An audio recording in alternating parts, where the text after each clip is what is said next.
15 अगस्त 1947 भारत आजाद हो चुका था।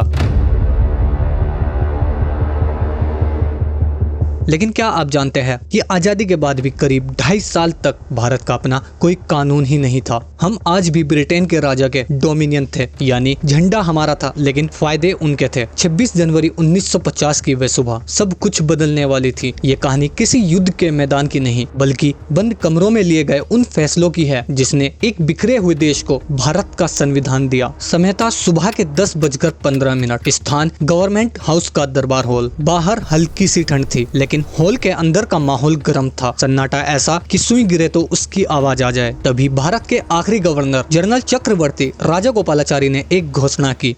Now, India is a sovereign democratic republic. इस एक लाइन के साथ ही इतिहास बदल गया। लॉर्ड माउंटबेटन का पद खत्म हो गया और भारत को मिला उसका पहला राष्ट्रपति। लेकिन यह सफर इतना आसान नहीं था। इसके पीछे थी 2 साल 11 महीने और 18 दिन का वो जद्दोजहद जिसने दुनिया के सबसे बड़े लोकतंत्र की नींव रखी। चुनौती पहाड़ जैसी थी। एक तरफ गरीबी और भूखमारी थी तो दूसरी तरफ 565 रियासतें जो खुद को अलग देश मानती थी। डॉक्टर भीमराव अंबेडकर जी और उनकी टीम के सामने एक ऐसा नक्शा तैयार करने की चुनौती थी जिसमें राजा और रंग दोनों का अधिकार बराबर हो। क्या आप जानते हैं संविधान की मूल कॉपी प्रिंट ही नहीं की गई थी, उसे हाथों से लिखा गया था। प्रेम बिहारी नारायण रायजादा ने इसे इटैलिक स्टाइल में लिखा और नंदलाल बोस जैसे कलाकारों ने इसे सजाया। 25 जनवरी 1950 की वो आखिरी रात दिल्ली में हलचल तेज थी। डॉक्टर राजेंद्र प्रसाद अगले दिन शपथ लेने वाले थे लेकिन चुनौती सिर्फ शपथ की नहीं थी। चुनौती थी इस विशाल देश में कानून को लागू करने की। पाकिस्तान से आए शरणार्थी, कश्मीर का मुद्दा और अंदरूनी कलह सब कुछ दांव पर था। अगर उस रात एक भी गलत फैसला होता तो शायद आज भारत का नक्शा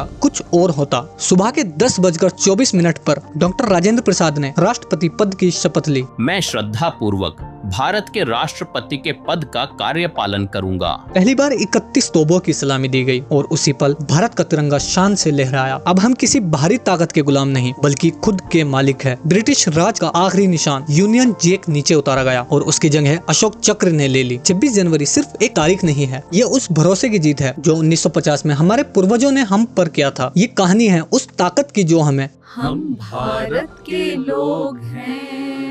इस गणतंत्र दिवस पर जब आप परेड देखें तो याद रखिएगा यह परेड सिर्फ हथियारों का प्रदर्शन नहीं है। यह उस 2 साल 11 महीने और 18 दिन की मेहनत का जश्न है जिसने हमें असली आजादी दिलाई। क्या आपको पता है कि संविधान की असली कॉपी आज कहाँ रखी है? अगर हाँ तो कमेंट में जरूर बताइएगा। जय हिंद।